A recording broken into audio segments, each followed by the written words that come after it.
Hare Krishna, everyone. Warm welcome back once again to our ongoing series on the glories of our beloved Sri Vrindavan Dham.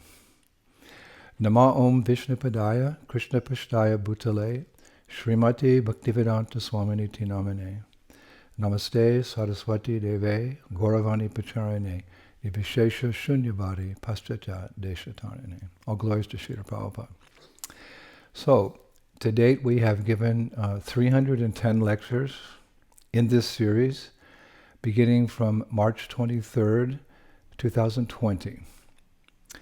And what has been our purpose in giving so many discourses on Vrindavan?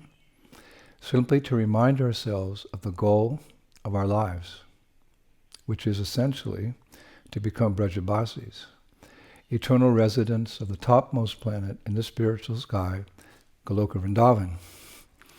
In his book, Vrindavan Days, chapter 5, Hayagriva Das, one of Srila Prabhupada's first disciples, who I quoted a couple of weeks ago, recounts Srila Prabhupada's words from one of his famous lectures at the Radha Damodar temple in Vrindavan in 1972. Prabhupada said, "Living eternally in Vrindavan, engaged in the loving personal service of Srimati Radharani is the goal of all Gaudiya Vaishnavas. In our hearts, in our minds, and with our lives, we all try to live moment by moment in Vrindavan. We meditate on Vrindavan, dream of Vrindavan, and try our best to tell everyone about the sweet glories of Brajadam. Every Gaudiya is a messenger of Vrindavan, carrying the good news of Radha Govinda's pure, loving service to one and all. I'm simply Vrindavan's messenger." The effect of living in Vrindavan cannot be overestimated. At every turn, you are reminded of Krishna here, and your spiritual strength increases due to that contact. For instance, from 1962 to 1965, I would sit in these rooms and chant Hare Krishna, and see the samadhis of Jiva and Rupa Goswamis. Just by thinking of how they wrote, I got courage to write. I would type and cook a little. I lived very simply, content to be in Rupa Goswami's presence. These samadhis are the very best in Gaudiya Vaishnavism. They actually inspired me to go to the West. Thank you, Srila Prabhupada. Now, Srila Prabhupada's determination to live in Vrindavan, even if there were inconveniences, is also seen in the strong words of Raghunath Das Goswami in his Swaniyama Dashakam, which is actually part of his book Stavavali, wherein he takes 10 vows. Referring to Vrindavan in verse 2, he writes, "I will not live in any other holy place, even for a moment, even if there is a deity of Lord Hari there, and even if I can lovingly relish transcendental topics of Hari with great devotees. Instead, I will live in Braj, birth after birth, even if I pass my time chatting casually with the villagers." Hare Krishna. But our acharyas have made it very clear that living in Vrindavan doesn't mean to simply exist there, just to be there. Rather, it means to be active in serving not only Radha and Krishna, Krishna and Balaram, and all the residents of the Dham who are dear to the divine couple.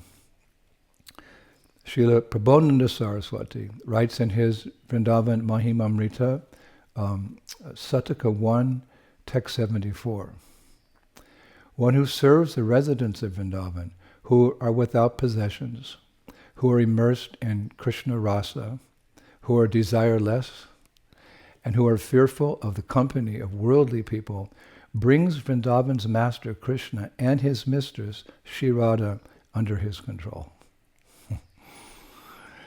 So, we are continuing today with our series on stimulation for ecstatic love, and this will be part 45. Part 45.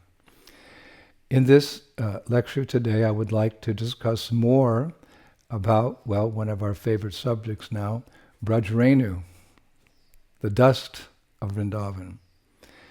And I thought we could begin by recounting one of the most famous pastimes involving Braj-Renu, as follows. Many of you know this, or hopefully all of you know this. One day, Krishna and his friends were playing on the bank of the Jamuna at a place called Brahmandagat. When suddenly Krishna decided to glorify the dust, or you could say the dirt of Vrindavan, by eating a little. So seeing Krishna do this, his friends, the cowherd boys, they ran back to Krishna's home, Nandagram, to tell Mother Yasoda. They wanted to tell on him. This is actually nicely described in Srimad Bhagavatam, 10:832. Ekada krida manashte ramadya gopa dharaka Krishna mridam bhaktish tavan he maitre naya dayahan. Once, while Krishna was playing with all his small playmates, including Balaram, and other sons of the Gopas, all his friends came together and lodged a complaint to Mother Yasoda. Mother, they submitted, Krishna has eaten earth. That's how the verse goes in the Bhagavatam. So, hearing this, that Krishna had eaten earth, dirt, dust, Mother Yasoda became very angry.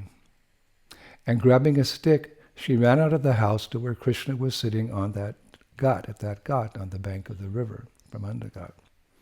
And she confronted him saying, Lala, your brother and friends have told me that you are eating dirt, and I can see some on your lips. Why are you doing such a naughty thing? So Krishna said to Mother Yasoda, No, Maya, I didn't eat dirt. So Mother Yasoda said, and how am I to know that you're telling the truth? So Krishna, he famously replied, Mother, if you don't believe me, then you can look in my mouth and see for yourself. So Yasoda Devi said, then, Lala, open your mouth and let me see. Now, the acharyas say that as Krishna opened his mouth, Yogamaya exerted her influence over Yasoda Devi and showed her the entire universe with all its planets, etc., within her son's mouth. Yogamaya essentially showed her Krishna's majestic opulence, which was unknown to her, for she simply thought of Krishna as her darling child. Now it's interesting, Srila Jiva Goswami tells us exactly what she saw in his Gopal Champu. He writes, Yashoda thought, oh, how amazing. The same world that is visible outside is now also within the mouth of my child. Within this world I can see Mathura Mandala, and within Mathura Mandala I can see Vrindavan, and within Vrindavan I can also see myself holding the hand of my child. What on earth is going on here? I cannot be dreaming because my eyes are open. Neither can this be an illusion of the demigods because I'm too insignificant for them to bother with. So she started to think, having seen what I've seen today in the mouth of my child, is it true what Gargamuni had said when my son was born, that he's the supreme personality of Godhead? Now at this point, it's described Krishna could sense what his mother was thinking, and he became alarmed. He thought, if mother stops thinking I am her son, who will feed and cuddle me? If mother stops thinking that I am her son, who will feed and cuddle me? So Yogamaya then caused Mother Yasoda to forget that her son could possibly be the Lord of all that be, the Lord of all opulence, at which time she took Krishna on her lap and again caressed him as her darling son. Now the Acharyas say that by eating dirt, earth, dust, Krishna allowed his mother to briefly see his majestic opulences, but only briefly. Why? Because in Vrindavan, Krishna hides his opulences so that his devotees don't know he's God and can worship him without Aishvarya Bhav, awe and reverence, like in the Vaikuntha planets. And thus they can associate with him more intimately, more freely as a friend, a child, or a lover. Sri Brajabhumi Shri Vrindavan Dham Ki. Actually in Chaitanya Charitamrita Adi Lila 3:16, we hear Krishna's words in this regard. Knowing my opulences, the whole world looks upon me with awe and veneration. But devotion made feeble by such reverence does not attract me.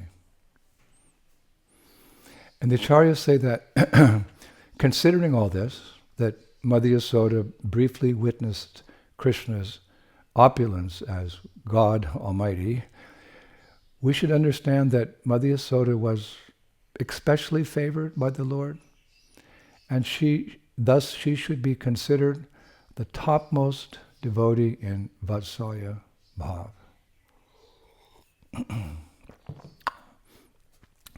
For the Acharyas say that Krishna's becoming Mother Yasoda's son was not the first time that God had become somebody's child. I was thinking, for an example, previously Krishna became the child of King Dasharath and Kaushalya as Lord Ramachandra. And with those parents, Krishna delighted them with his childhood pastimes, because a little later he left to go to the forest, etc. But he never showed them his majestic opulences, like he did to Mother Yasoda in his mouth.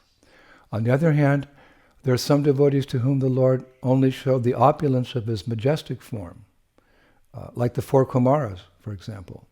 But he didn't show them his childhood pastimes. But Krishna favored Mother Yasoda by sharing with her both his childhood pastimes and a glimpse of his opulences in his mouth. Therefore, she was especially blessed.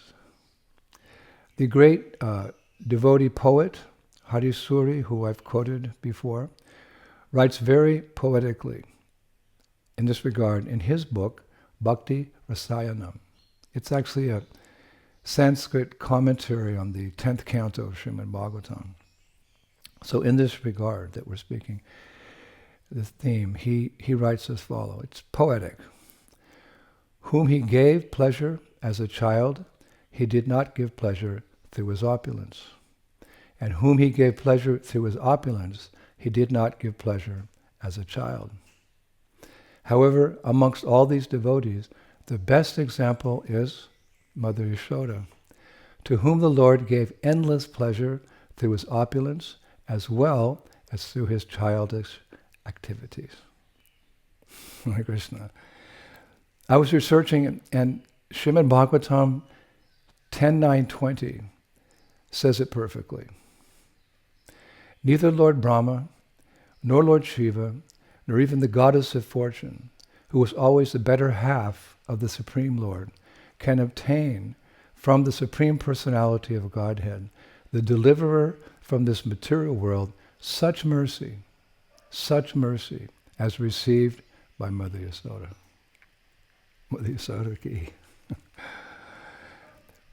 This devotee, Harisuri, our poet, was born in the 19th century in Nashik, Maharashtra, in India.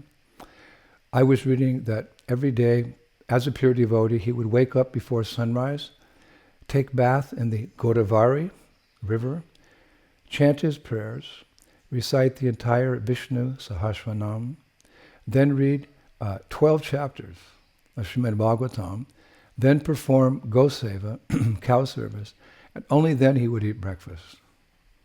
What a nice example. My dear illustrious senior godmother, Radha Govinda Maharaj, asked his disciple Hari Parshad to publish this Bhakti Rasayanam in both Hindi and in English. And I attained a draft of that book in English. I thought I'd share something from it with all of you. So in Bhakti Rasayanam, Hariswari shares some very interesting realizations on the verse that we opened up with today, Srimad Bhagavatam 10.8.32. Maybe I'll recite it again, so we're focused here. One day, while Krishna was playing with his small playmates, including Balaram and other sons of the Gopas, all his friends came together and lodged a complaint to Mother Yasoda. Mother, they submitted, Krishna has eaten earth. Now, Hariswari poses the question, why did Krishna eat dirt? It's interesting. Why did Krishna eat dirt? And he gives a very lengthy explanation. So let's go over it. So first of all, he says that Krishna thought, in a previous incarnation as Parasuram, I snatched the entire earth from the Kshatriyas, the Kshatriyas, and gifted that earth to the Dvijas. Dvijas means the twice-born Brahmanas. Brahmanas are twice-born Brahmanas. I remember that pastime, and I would like to do the same thing again to some degree. I would like to do the same thing again to some degree. So thinking like this, Krishna again gifted a little earth, some dirt, some dust, to his Dvijas. But here, Hariswari makes it clear that by Dvijas is meant actually Krishna's teeth. How so? Because in Sanskrit, teeth are also known as Dvijas. Teeth are also known as Dvijas. Meaning, like Brahmins, teeth take birth twice. Meaning we have our milk teeth, our baby teeth, and then we have our permanent teeth, so Dvija. So firstly, as Parasuram, Krishna gave the earth to the twice-born Brahmanas.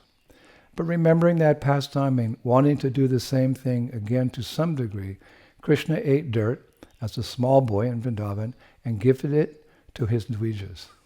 He gifted it to his Dvijas, his teeth in his mouth. I thought that was interesting. So then Hariswari says, at this point, the devotees of Krishna in all the planetary systems were thinking that this dust of Braj, which has touched the feet of the cows and the gopis in Vrindavan, is desired by all the denizens of heaven. It is not achievable by the, unsaintly demons, and it is meditated upon by the yogis. But how can we devotees, who have not taken birth on the earth, we're on the higher planetary systems, achieve the good fortune of getting that dust, that Braj Renu? So then Hariswari writes, meditating seriously upon this long-cherished desire of his devotees, the demigods, the Supreme Lord, who has all the planetary systems within his stomach, and who is an overflowing ocean of mercy, ate the dust of Braj, so that it could reach all his devotees staying in these higher various planetary systems. In other words, when Krishna ate the dust or the dirt of Vrindavan, Mother Yasoda saw all the demigods and their planets in his mouth, meaning finally those demigods had mystically come in touch with that dust in the mouth of Krishna. Wow, such a wonderful realization, Hariswari. So then, I was reading at that point, Hariswari quotes his guru. His name was Mahakavi Dundi Raj Shastri. What a name. Mahakavi Dundi Raj Shastri, who wrote his own book called Bhagavata Jan Gyanam. And in 2.7, his guru writes, just adding something to this, this entire universe contains valuables such as the desire-fulfilling Kalpaviksha tree of heaven, the golden mountain Meru, and the precious jewels on the hoods of Ananta Shesha. However, even with all these valuables, this universe can never be on par with Sri Dham Vrindavan. Why? Because history is proof that even the tiny particles of dirt taken from random locations within Sri Vrindavan got transformed into this same gigantic universe after they entered the mouth of a tiny little child, Krishna. In other words, Mahakavi Dundiraj Shastri wants to say that after Krishna ate the dirt of Vrindavan, its particles got transformed into the entire universe.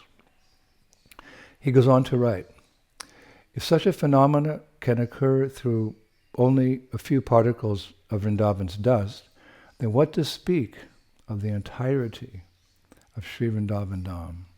Certainly it is such an abode that it cannot be compared even with all the universes put together.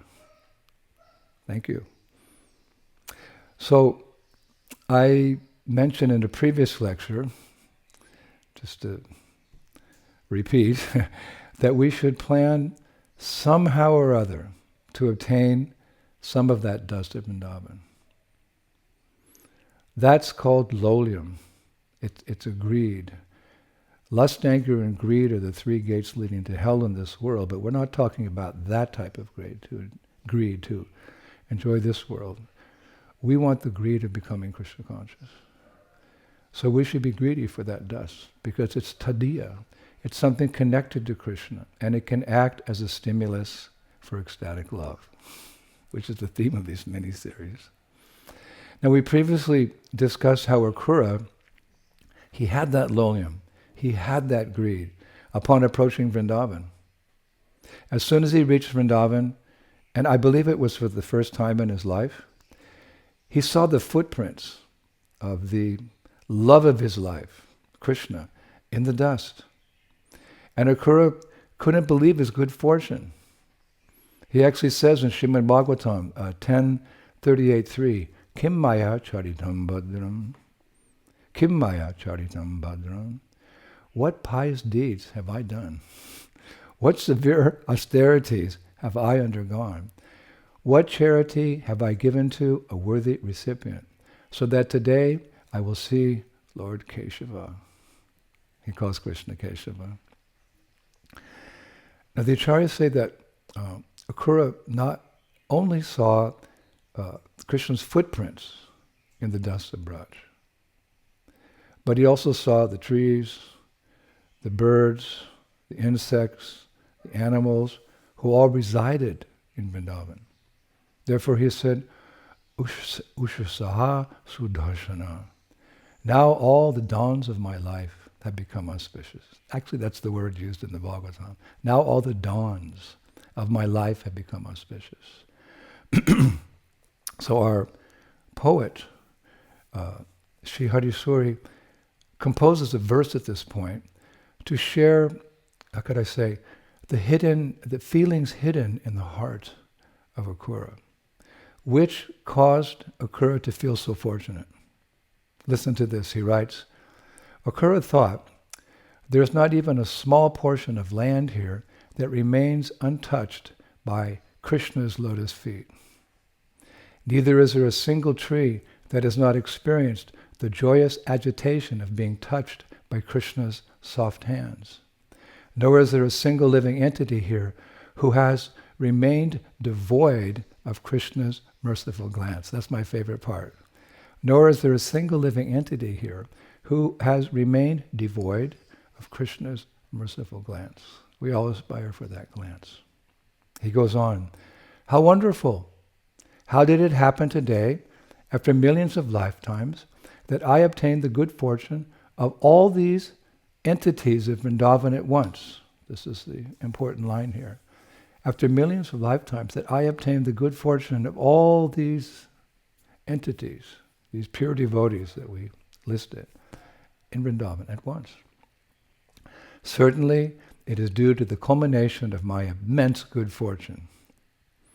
Now, then Harisuri gives a beautiful explanation of these thoughts of Akrura, how he obtained the good fortune of all those entities at one time. It's really interesting. Harisuri first mentions the soil of Braj, the earth, the dirt, the dust. He says that that soil was marked with the remnants of the lotus feet of the Lord. Thus the soil was fortunate. Next he writes that the trees were fortunate because they drank their nourishment from that soil of Vrindavan, which contained the remnants of Krishna. And then in turn he writes, these trees produce fruits. In this way the fruits of the trees became the remnants of Krishna. Then he writes, after eating the fruits of the trees, these birds and animals produced joyous sounds. Those joyous sounds were thus the remnants of the remnants of the remnants of Krishna. And then he says, and by hearing these joyous sounds of the birds and the animals of Braj, Akrura got the remnants of the remnants of the remnants of Krishna. In other words, he got the remnants enjoyed by the soil, the trees, and the birds and animals of Braj, all at once.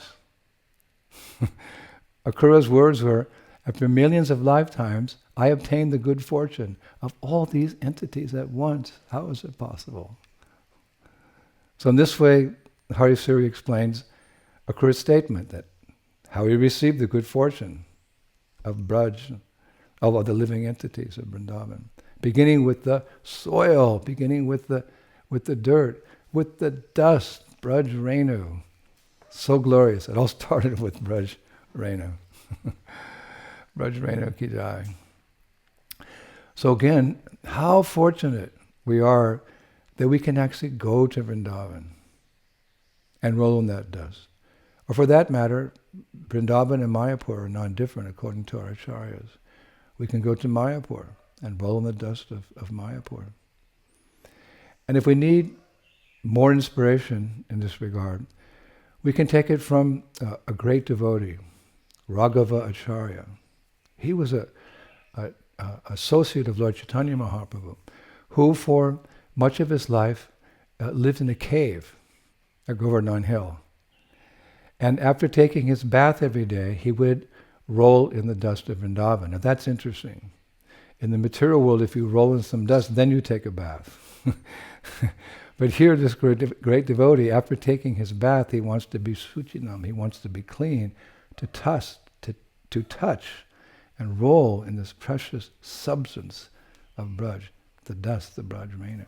That's how he perceived the dust. It is said that dust was the only decoration he wore. People like to decorate themselves with jewelry and fine clothes, etc., to look attractive. But he wanted to be attractive to Krishna. So his only decoration was the dust of Vrindavan. Just his loincloth, his kantimala, his neck beads, his japa, and the dust of Braj. He knew and demonstrated that such dust was the best ornament and means of purification for a resident of Vrindavan. So let's pray that by Srila Prabhupada's mercy, Prabhupada has invited us to Vrindavan. There's a purport like that in the Srimad Bhagavatam when he's talking about the opening of the Krishna Balaram Mandir. He's inviting everyone to come to Braj. And part of coming to Braj, before entering into Braj, is to roll in the dust of Braj. Braj Renu ki. So today we'll conclude with a short prayer, but eloquence is truth spoken concisely, by the wives of the Kaliya serpent.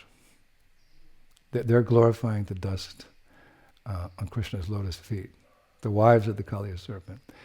It's the verse from the 10th canto, 16th chapter, verse 36. Short but sweet.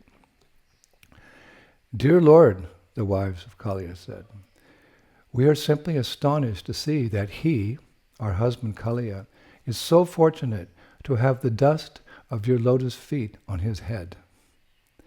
This is a fortune sought after by great saintly persons. Even the goddess of fortune underwent great austerities just to have the blessing of the dust of your lotus feet. So how is it that Kaliya is so easily getting the dust of your feet on his head? How is it that Kaliya is so easily getting this dust of your lotus feet on his head? Hare Krishna. Thank you so much, Prabhu. Again, this is where we get our nectar. Shravanam, Kirtanam, Krishna Smaranam. We're able to remember Krishna by hearing his pastimes and his glories, and about his devotees and about his abode, etc. So I think I have, by Srila Prabhupada's mercy, one more class to give on Brajareno. It's a pastime class, mainly a pastime class, and I think you'll really relish it. So I look forward to being with you again next Friday. Srila Prabhupada, the revealer of the Dham ki jai. Shri Shri Gaur Nitai ki. Shri Shri Krishna Balaram ki. Shri Shri Radha Shama Sundar ki. Vrindavaneshwari Srimati Radharani ki. Mayapur Dham ki. Shri Shri Gaur Nitai ki. Shri Krishna Sankirtan ki. Nitai Gaur Premanandi. Jai Jai Sri Sri Radhe. Sharm, Sharm, Sharm. Hare Krishna.